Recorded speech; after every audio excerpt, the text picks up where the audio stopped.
for anyone else listening, here's what I want to just make sure that we communicate.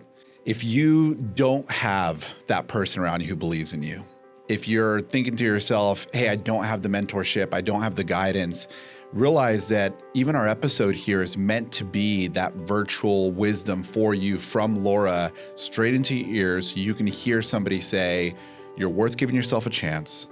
You're worth trusting yourself. You're worth betting on yourself. So take those words as the truth that they are. Give yourself a chance and do something beautiful, especially if you get to be able to do something beautiful for others in some of their most intimate places, their home, their design, the manifestation of themselves through creativity. So thanks for listening, and we'll see you at the next episode. Sosie! Yeah. Knock, knock. Who's there? Opportunity. Opportunity who? When opportunity knocks, you gotta open. And for that to happen, you gotta give yourself a chance. Welcome to the Give Yourself a Chance podcast.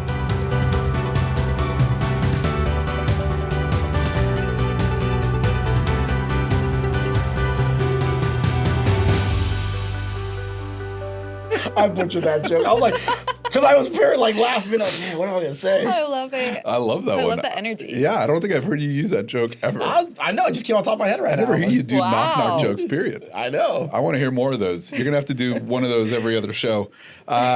Min, it's good to be here with you today, man. I know, same here. I feel like it's been a while since we recorded. It's good to have the opportunity to be here with you. Bro. Because we gave ourselves a chance. Yeah. Give yourself a chance. Knock with your buddies, but not knocking boots. That's. I mean, sometimes your best friend becomes your partner. Okay, well, that's a different topic. Yeah. Speaking of different topics, we're going to go into our special guest today. Laura, thanks for joining. Thanks for having me here. No, thanks for having me here. I'm excited. Yeah, this is going to be a lot of fun. I appreciate you asking. Yeah. Laura's been a friend and a client, and the more we've gotten to know her, it's just been amazing to meet you, your husband, your guys' story, and so we're excited to share it with everyone else. So anybody who's just jumping in right now, if they're thinking, who the heck is Laura? What does she do? What entrepreneurship can she help me with? What would you give them if they're trying to decide if they should keep listening or not right now? What would you tell them about yourself? Well, first I would say thanks for having me here, and hi to everyone out there, and hoping there's some people listening to this that we can help inspire. And I've been in the design industry for over 20 years. Dang. And it's a passion of mine, and it feels very rewarding to do what I do, and I hope that I can help inspire other people out there who are going down this path and just kind of having an understanding of what we do, and would love to help, inspire others as they're kind of traveling through this journey of design, because there's so much there's so much to it, and there's so many different ways to do it, and I've tried a lot of different things, so So obviously you're being a little humble. I'd love to hear, because when people are listening into this, right, they're like, okay, design, like clothing, like we're talking about the type of houses that you see on Selling Sunset, right? Like we're talking about the type of houses that catch the camera's attention and just make shows explode. Like those are the type of houses that you help design. Yeah. Over $1 million. Way more than $1 million. Over $3 million. So Laura runs one of the most successful design companies here in Newport Beach. She has an office just right down the street. It's like I told you, if you're going to be humble, we're going to come and correct. So we've loved seeing what you've been able to create. And we'd love to hear a little bit of your story. You said you've tried a lot of different things. Where did you start? Like, we can even go a little bit into your background. Love to know, were you born into one of these houses that you design and you're just so like enamored by the aspects of your home that you're like, I want to build a house just like mine? Or what was your background? I guess to answer your question, I could start with the why. I started in the world of design. I started with a passion for fashion design growing up. That's really where I thought I was going to start my journey, and then quickly realized that wasn't going to be the path I was going to go down. I started dabbling in other things I loved, which was, working out and health, and that whole aspect was not going to be the path I was going to go down. So I got into interior design by having a great mentor, and that person saw in me my passion for working with people and helping to transform, helping to put a home together. And I started going to IDI, which is a school here in Newport Beach, the Interior Designers Institute. There's a lot of people out there in the design field around here who go there. And it was a great start to really give me the, really the start to getting into the world of design and seeing what the opportunities were that were out there. Yeah. And That's still fashion? confidence. So the Interior Designers Institute is strictly interior design. Okay. And I started by, I worked for a lot of different places. I learned in a quick snapshot, I really learned kitchen design. I started in kitchen and bath design. I started. Is that the first domino? The first domino was a high-end upholstery shop. That's where I had my first real mentor. And she really is why I'm doing this today. And it's amazing how Upholstery? one person can change your life, right? Yeah. And see something in you that maybe you didn't know. I didn't really realize how strong of a career interior design was back then. Or like how cool it was. Yeah. You know? Was she working at the store too? Yeah, or she was. It's her store? It wasn't, but it was like it was her store. You know, it was her and the owner. When you got the job there, was it to do that? Like, I'm just going to get a job here until I find No. my next thing, and then you're like, oh. No, it wasn't. It was, I walked into this upholstery shop and started flipping through some fabrics. I was bored. You know, I just kind of was like, I want to check out this store. I love looking at fabrics. So it was like a break, right? Yeah. I just kind of walked in. And they saw me like, why is this girl in here looking at fabrics? She's not reupholstering anything. And they said, do you want an internship? Wow. And I was like, I would love that. And I started working there, and my job was to write checks and to help customers who were coming in the door, to help them pull fabrics, to price books, to do anything really that the business needed. I was there when they weren't there. So Is this a paid internship or? no. Love it. No. That's Child what I labor call laws right passion. there. Yeah, and I stayed there for about a year and a half.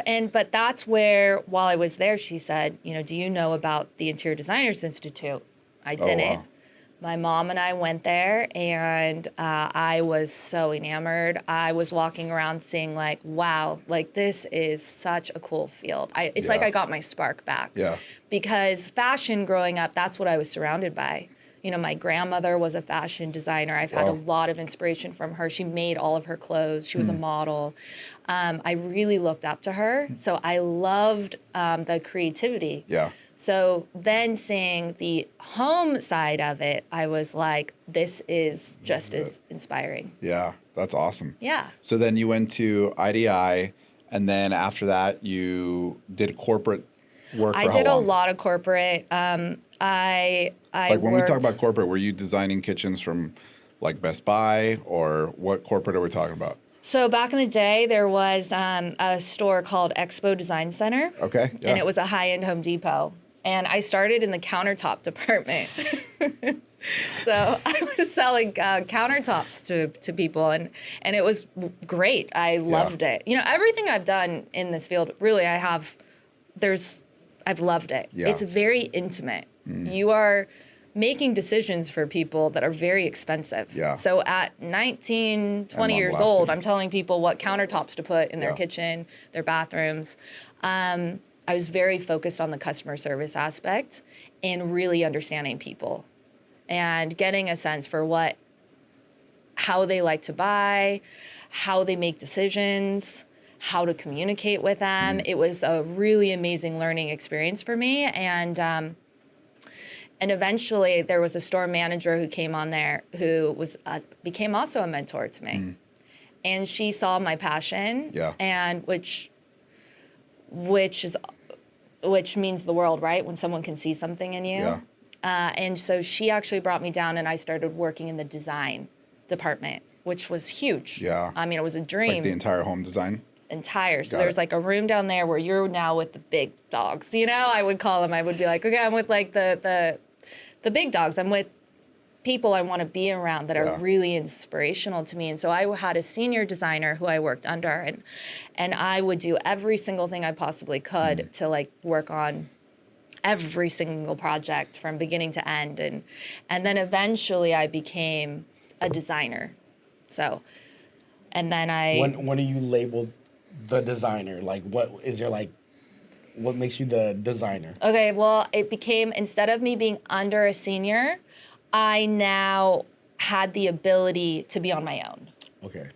And still have a team around me who Yeah. was supportive and helpful. We had a manager who would help us, and I had my senior designer who would help me with anything I needed. So I was still part of a team. Yeah. But now I was in charge of making sure that everything ran perfect. Yeah. Now it was my 100% responsibility. Yeah. And now I also needed to get more clients. I had to get sales. I had to produce. Yeah. I wasn't under someone to produce for me Yeah. and me just doing the work. So just more More like self-employed. Like you're Like on an your own, entrepreneur. but not on your own. Sure. Yeah. And again, I think I was about 22 years old when that was happening. And we were doing big homes back Yeah. then. I mean, we were in communities around here called, which you would know, Nellie Gale, Monarch I love Nelly Gale. Beach. That's where the Christmas house is. Dude, and Monarch Yes. Beach. They have great Christmas Man, decorations.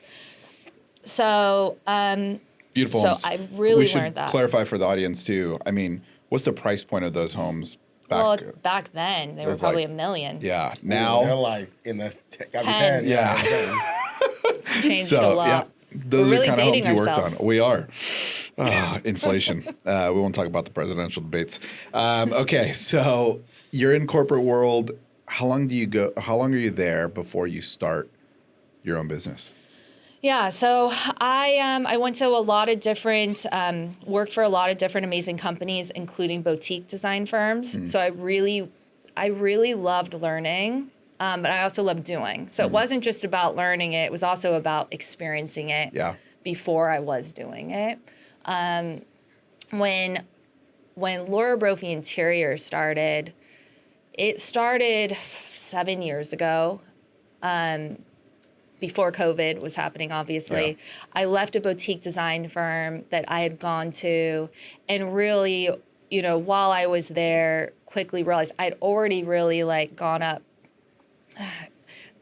to being at a point where working for someone I loved. Yeah. But sometimes finding the right spot can be difficult.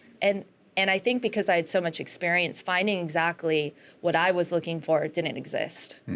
Question So for I you. needed to start something. So when you became a designer, you had to get your own clients. That wasn't you having your own place. You're at a company. Yeah. It's different being at a company bringing in clients compared to being your own shop bringing in clients. Well, when I was working for a company, I would be able to walk around a store or a building and be able to talk to people because they were doing already the marketing to get Oh, okay. That to makes get sense. people in the building. And then I got to then take that to create a relationship to turn them into a client. Got it. And for them to then understand It's like halfway what there. value I would bring to them in Yeah. hiring us. And it's really the same thing that we do now. Yeah. You know, You nothing's just don't really walk changed. in the boutique store. That's all. No, now it's through relationships. It's going out and talking to different builders and architects, and our clients are amazing referral sources, and people starting to understand our brand. Sorry, literally the eyeballs looking at me, looking at it, and I'm like, bro, have you seen it yet? It's the eyeball looking at me, looking at it. So it's like keeps looking at me. I'm like, It's my third eye. yeah. Sorry, that like drew me off. Like, oh my god, I seen it. I see like it's just I'm like talking to you, and then you love really it. the eyeballs like looking back at me. I love it. You should have it This is like a vintage piece from Morocco, and I picked it up at a beautiful. store in Yeah, Laguna Beach. your hand was folded, and then she just opens up. And the eyeball That's how it blinks. threw me off. I love it. I mean, I find really like just kind of like my jewelry, Unique we kind of pieces. find just different, Yeah. different It pieces. just threw me off. Like, Totally. I love it. Don't mess with me. Yeah, dude. You're gonna Sorry get about that. It just like she opened up her hand and just like stared me right in the face. her eye would give you a Yeah. black eye. Yeah. Oh my god, I love it. All right, so now you're doing Brophy Interior Designs. Tell us about the moment that like you chose to leave corporate, To right? leave. Because I think you framed it up really, really well. And I actually really like that terminology, how you're doing sales, but it's really hard to find the right place to do it. And so you've come to a place going, I've tested. All this soup is too hot or too cold. Like, you couldn't find your own. So you just made your own spot. Like, how Yeah. scary was that? Like, what was going through your mind? What was the ultimate deciding factor? It's such a loaded question that I think about a lot, because starting my own business wasn't what I was seeking out. Yeah. Just doing design and working with people was the biggest dream, and That was your objective? that was really what my life passion is doing homes. So my own business, I knew that also would entail business. Yeah. And a whole different side than being creative. So I think because I was able to experience so many different places, I then experienced what I loved and what I didn't love.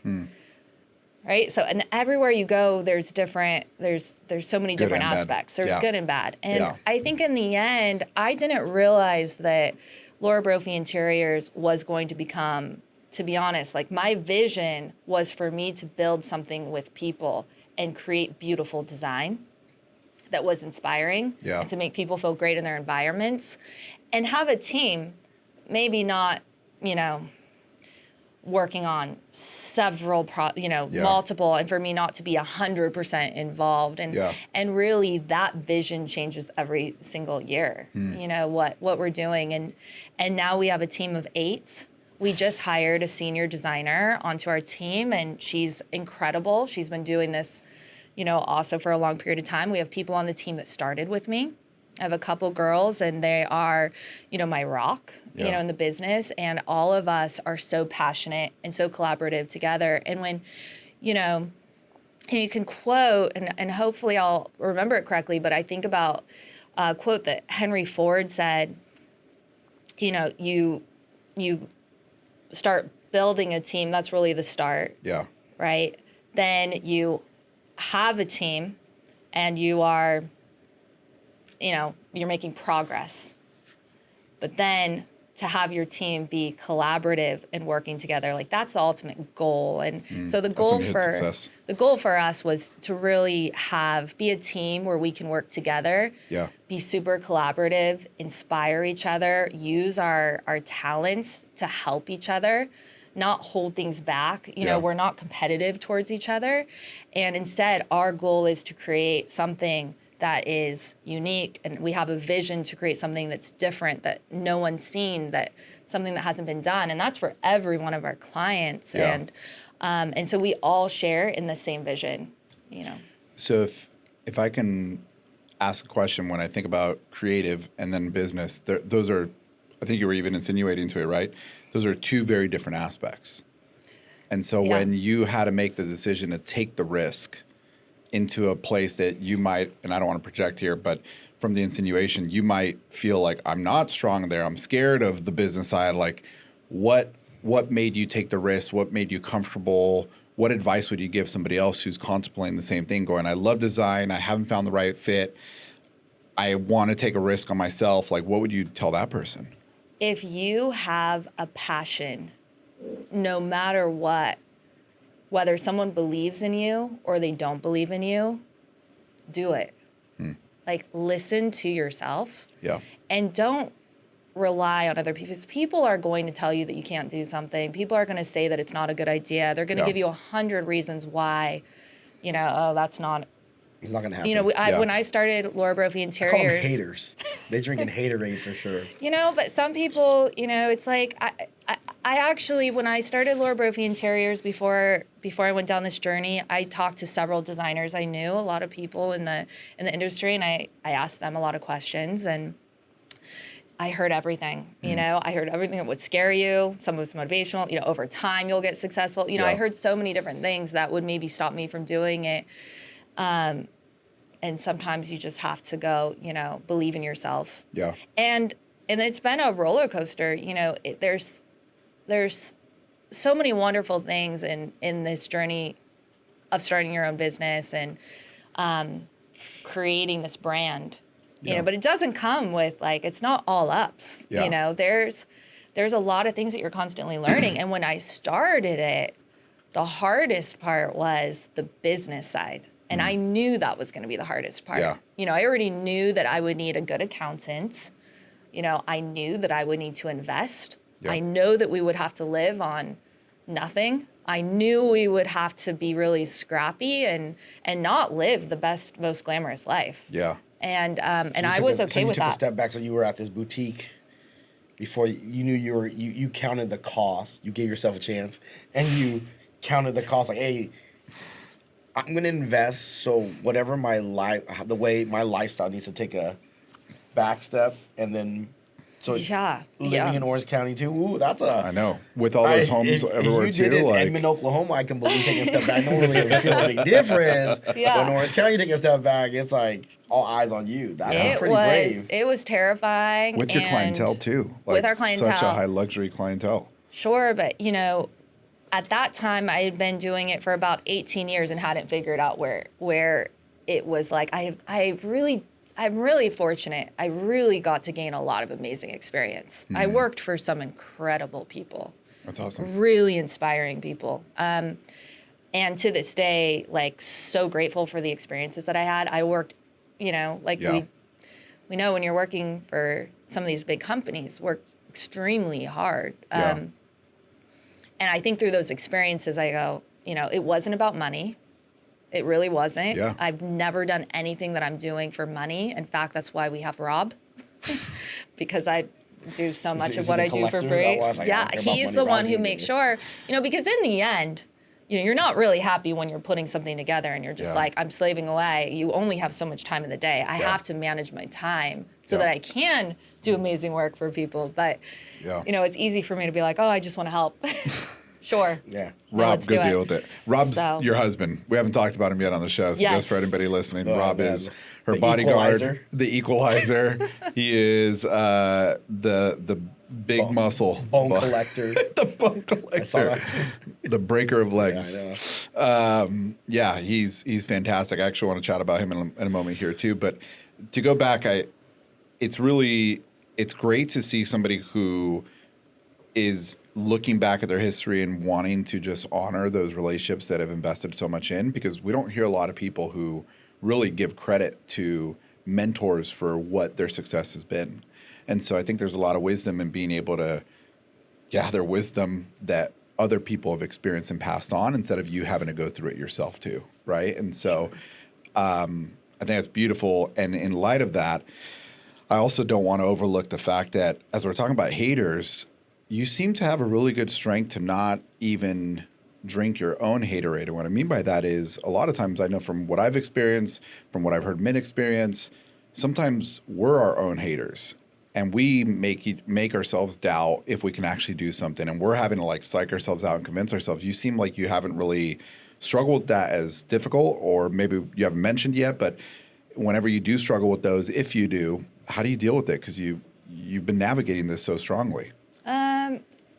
If I'm understanding, we always can doubt ourselves. Yeah. Like, I mean, our brain, I feel like, can just tell us the craziest things, or we can think the craziest things. And I feel for myself, it's through I really try to stay even keeled. When we have our highs, I don't get too, excited. I just feel, try to keep it there as much as I can. And when we have our lows, I don't get too depressed. I really try to stay level-headed. Yeah, there's like equilibrium where you're like... Yeah, because you're just otherwise, really you're just going to like, I don't want to be going like this. Yeah.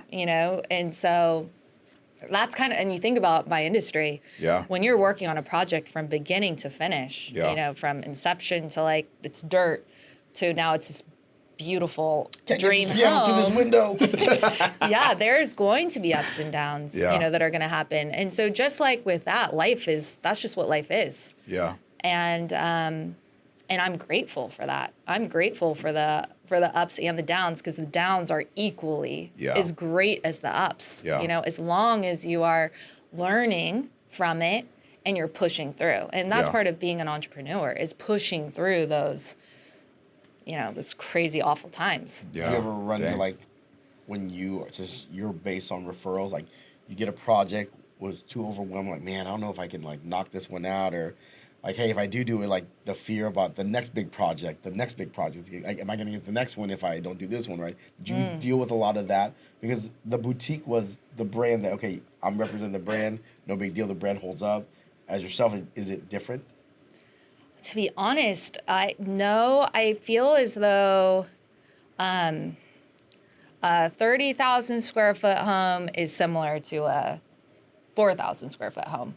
They all have a kitchen, bedrooms, bathrooms, and it's just more space, and it's more conversation and it's more time. And on the larger projects, I do feel as though that's where you really want to make sure when you're getting into it that you have a good relationship. And also, who's your team? Yeah. Making sure that you are going to jive and that you are going to work great with that team, because it's like a marriage. I mean, you're with them for years. Yeah. And the worst thing that can happen on a job is like that you don't have a great team, right? That maybe you don't have trust from someone. So I would just say it's not really about the size of the home. It's really about the team. Yeah. Yeah. I mean, I kind of want to do a little round of either funny questions of her experiences helping the luxury clients. All right, no, I have more questions already. Okay, good. Shoot. I don't know if I'll be able to answer all these. Is there a celebrity in Orange County that you did one for, that you did their house? I feel this was coming. You can say their name, great. If not, you can pull up their Instagram so we can just see who it is. That's all.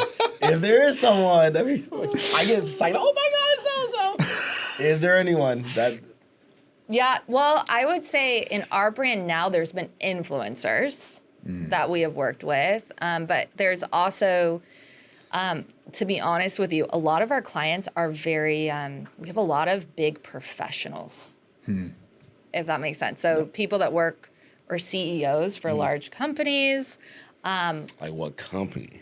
The Hot Pocket guy, the Spanx lady, We haven't done the Spanx lady, but if she is listening to this, that would be awesome to work with her. But her and her husband. Yeah, for real. They're great. Well, we're working on some in LA currently. Like celebrities in LA? Or with a couple. Oh. Yeah. Ooh. I would say for us. Does it rhyme with rad? Sits? You might know one in Las Vegas. Right now we're working on something exciting, which I would... Not Dan Bilzerian? Just throwing it out there. Steve Aoki. Dude. You don't have to say he's not. Can you imagine designing Steve Aoki's house? I don't even know what the heck I would design. Every room would be a new experience. Yeah. Then there'd be a black room somewhere. So.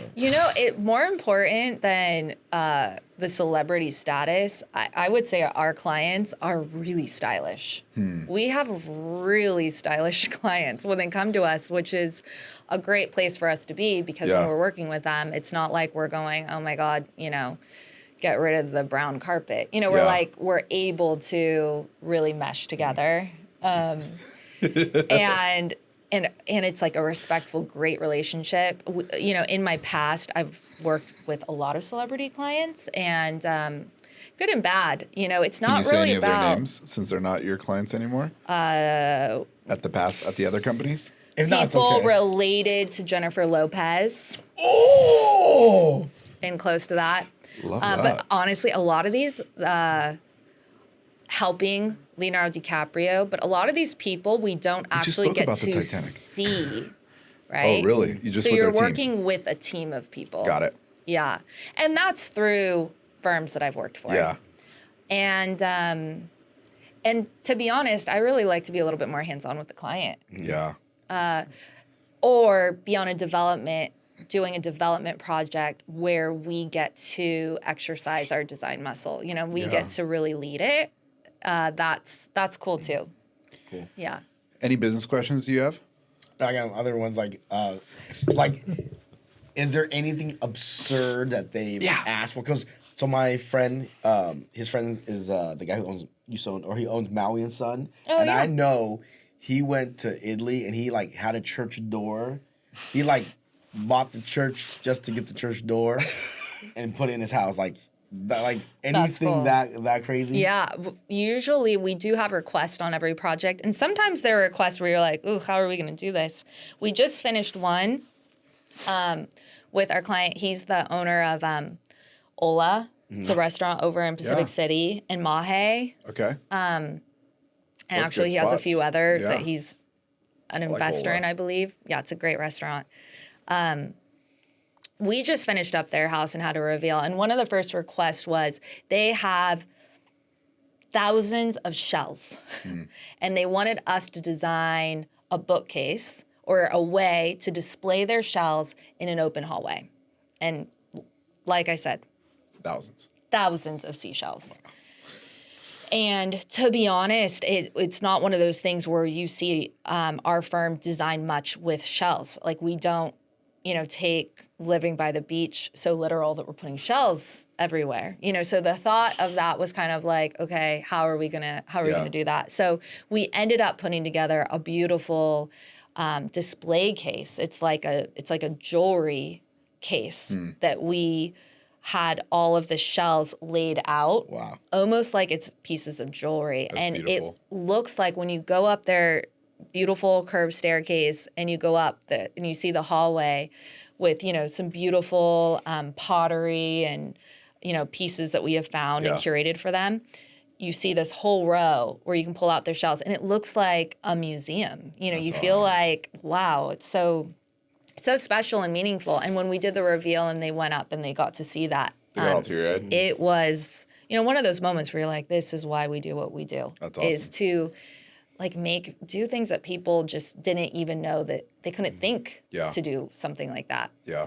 And make their life more special and make it about them and make their homes about their stories and who they are, not about who we are. It's them. Yeah. And so when we're creating spaces, that's really what we're focused on, is not designing for us. We're designing to give someone the best life that they can have. Those are my two questions. Well, I got two more to close off with. The first one is, how have you navigated not taking on a client or firing a client? Because I feel like that's one of the hardest things to do is, I know for me in my business, to identify who's worth the energy and who's not. And then how do you cut off people that aren't your people? I feel like that's a big challenge. I'd love to hear your advice. I think this is a really good topic. And I think it's something that everyone continues to learn. Yeah. I've not maybe mastered it, to be honest, but I've learned. So I know the answer probably to the question. Theoretically. But if I'm being completely honest, it's for myself, I'm lucky to have Rob, who runs the business side and gets to screen all of our clients. And and as you know, he's a big teddy bear, but he's also super authentic and very much not someone who's just going to tell you what you want to hear. Yeah. He is not that way. He is truly someone that wants to help you authentically, and he will make sure that it is a good fit before we get into it, which is really a service to our clients and to us. So Rob screening our calls and talking and communicating to the clients has been a huge help for me, because just as much as you're saying yes, you should also say no. Yeah. And it's easy to get enamored with a project, what it could be. But sometimes that project, it's not one that maybe your firm should take. Maybe it's not a good match. Maybe that client is going to hire, maybe they're going to be the GC on their job and they don't know what they're doing. Yeah. We know how that story is going to go ahead of time. And you can tell someone the answers. It doesn't mean everyone's going to listen to you. Budget comes in, price comes in. There's so many factors that come into these projects. And sometimes people are just trying to save on cost, and that might not be the right project for us. Yeah. Because when we come in, you're hiring a firm to really help execute something for you that you are paying for this service that not everyone can afford, right? I mean, we're doing it so that person, they can go off and do what they do best. Yeah. Like how they were able to hire us, now like they can keep doing that. Yeah. If it's doing a podcast, like doing loans. Yeah. That's what you're good at. And you've got to find that person that you trust and that your money is going to be well spent, but you're going to trust them to go in and, help put together what's in your head and beyond what's in your head. And that's what you're really paying for. Especially because you're creating the space for them to be rejuvenated, to find peace, to find comfort, to find the ability to rest so they can be creative back in their own workspace.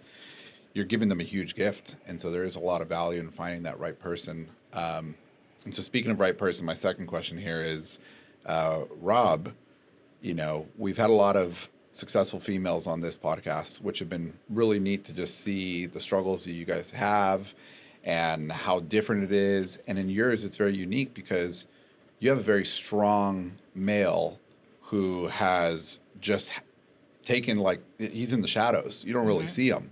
And he's hard to hide. So, he is. He creates the shadows. He is. And, how has that been in your relationship? What advice would you give others who does have a strong husband that does want to support? What are some experiences that you can now be a mentor to the next generation who's in a similar spot?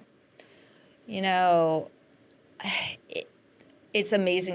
Sometimes things happen organically. And that's how our story happened. And when COVID happened is when Rob ended up coming on board.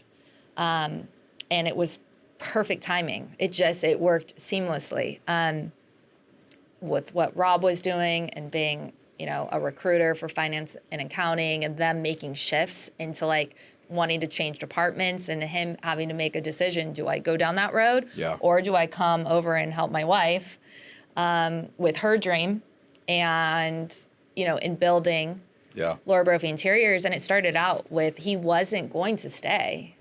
It was going to be temporary as we were, changing to a new location, getting out of our house, building a team. And he came on board and then obviously have not let him leave. He's really instrumental to the success as far as the business side is just as important as the creative side. Yeah.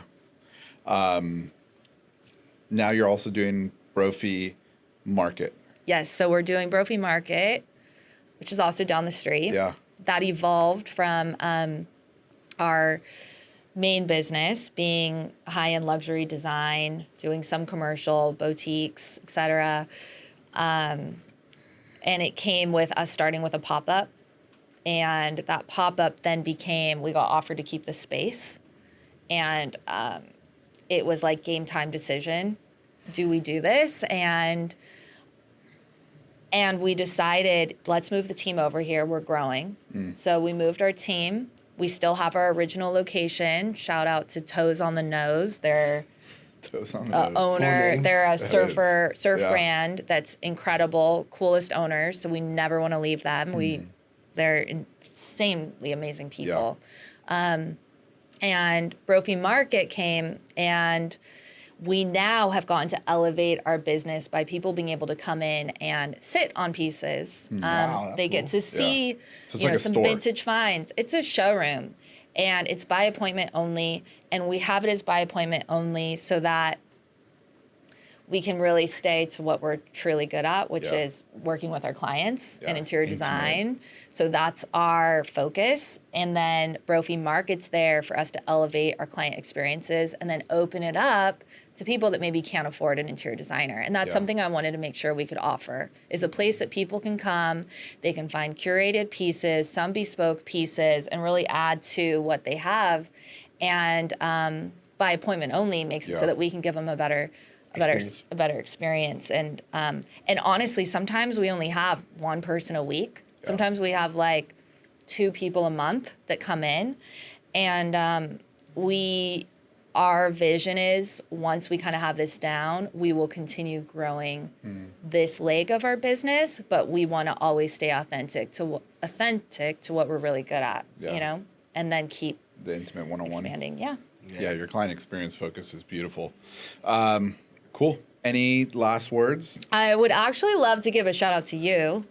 We haven't really talked about about how we totally met, but you were referred to us by a client who became a great friend. He's a great person. And highly recommended. And, you know, Stocy, you were like instrumental to us actually buying a house, which is really a dream of ours. You know, we've worked so hard to like get to a point to where we can take that leap, a big risk.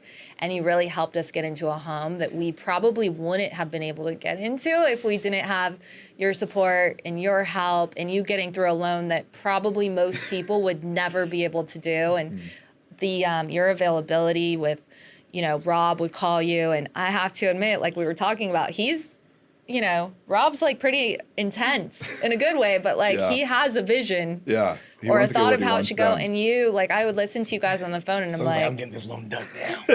and he would be like, no, we can go and do this. And this is why we want to do it. And like, I hear what you're saying. So then let's pivot. Let's look at this. And it was so cool to watch. And being surrounded by people, you know, like you and then going to that awesome dinner about a month ago and meeting even more great people. And I just, I can't wait for more of that and thankful for, it's amazing how people come to your life. Yeah. Really. It's so been a cool. gift. Yeah. No, it was such a fun experience. And it was funny because usually when I'm on vacation, I'm like, I don't want to hear from this person. And I saw Rob call me while we're in Mammoth on a snowboarding trip. And I'm like, I felt like I was answering the phone for a friend. I was like, oh, yeah. Oh, let me help. Like, it was really dope. And so I love the ability, just like you, right? You have a client experience that is able to help somebody in one of the places that is most intimate, their home. And I cannot wait to see what you're going to finish doing with your home. Your home was already beautiful. It is really cool. It's good, bones. And yeah, I can't wait to see what you do. Well, we can't wait to have you guys over. Yes. Yeah, for Done. sure. Thank you so much. And for anyone else listening, here's what I want to just make sure that we communicate. If you don't have that person around you who believes in you, if you're thinking to yourself, hey, I don't have the mentorship, I don't have the guidance, realize that even our episode here is meant to be that virtual wisdom for you from Laura straight into your ears so you can hear somebody say, you're worth giving yourself a chance. You're worth trusting yourself. You're worth betting on yourself. So take those words as the truth that they are. Give yourself a chance and do something beautiful, especially if you got to be able to do something beautiful for others in some of their most intimate places, their home, their design, the manifestation of themselves through creativity. So thanks for listening, and we'll see you at the next episode.